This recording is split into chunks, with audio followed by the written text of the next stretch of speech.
Welcome to this episode of Lehigh Valley Visions.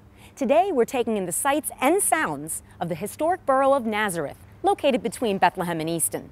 It's arguably best known for this place, the C.F. Martin Guitar Company. Now, the folks at Martin were nice enough to lend me this guitar to play during the opening segment, but truth is, I don't know how to play it. So I've asked my friend Dave here to do it for us. Dave?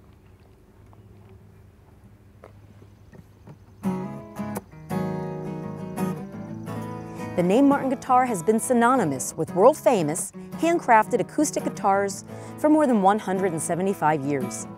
The factory in Nazareth offers free guided tours on weekdays that bring you up close to the talented craftspeople that sculpt wood into a musical instrument.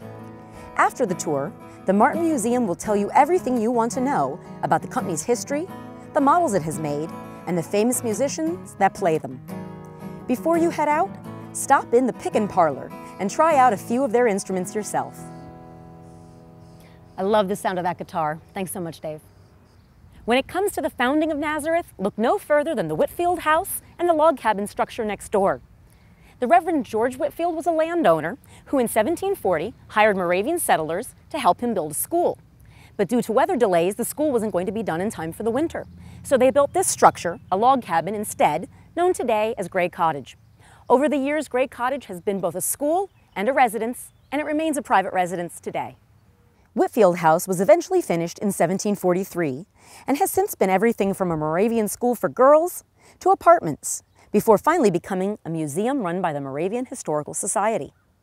Its collection includes the oldest American-made violin in existence, and this, the 1776 David Tannerberg organ. It's the only one of its kind in original playing condition. It takes two people to play this organ, one to manipulate the keyboard and one to pump air into it. Sue, want to give this a try? Sure.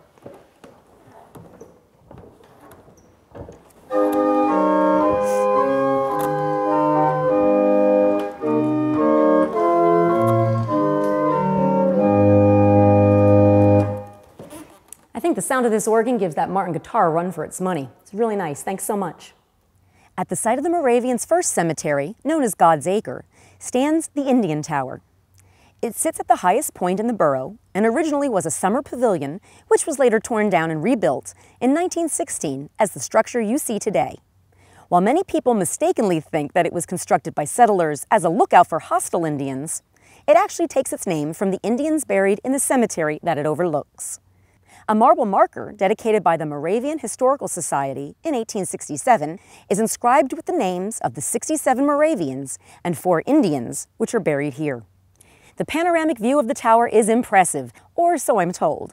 I'd climb up there if it wouldn't take the fire department to get me back down. I'm afraid of heights. Another important location in the borough is the Bolton Historic Site, home of the Henry Gun Works. William Henry founded the company in 1781 in the borough's downtown district. Despite the fact that Moravians were pacifists, firearms, coupled with the axe, were important survival tools on the American frontier. The company's operations moved to this location, just outside the downtown, in 1798, so the company could expand its production. Dave Ehrig of the Jacobsburg Historical Society has offered to demonstrate for us how the long rifle works. Dave, take it away.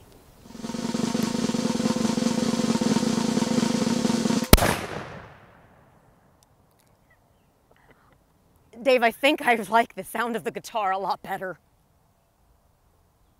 The Museum of the Pennsylvania Long Rifle is housed in the Henry family's original homestead and tells their story through exhibits and artifacts. You can also tour the 1832 John Joseph Henry House Museum across the street, where the Henry family members lived until 1989. While you're exploring Nazareth, be sure to save time to stop in a few of the local shops and boutiques and have a bite to eat in one of their popular restaurants or bistros. The classic Victorian Inn is the place to stay when you're in town. Owners Irene and Dan will pamper you in one of their 5 elegantly appointed rooms. Heading out of town? Then visit Amore Winery for a free wine tasting with owner Greg Amore and find a favorite wine or two to take home with you. I'm relaxing in the town's park-like center square with its mature trees and comfy benches. It's a great place to sit and people watch, enjoy nature, or just take in the beautiful architecture. I hope you've enjoyed this episode of Lehigh Valley Visions and that you've found a few attractions in Nazareth to visit on your trip here. Thank you so much for joining me.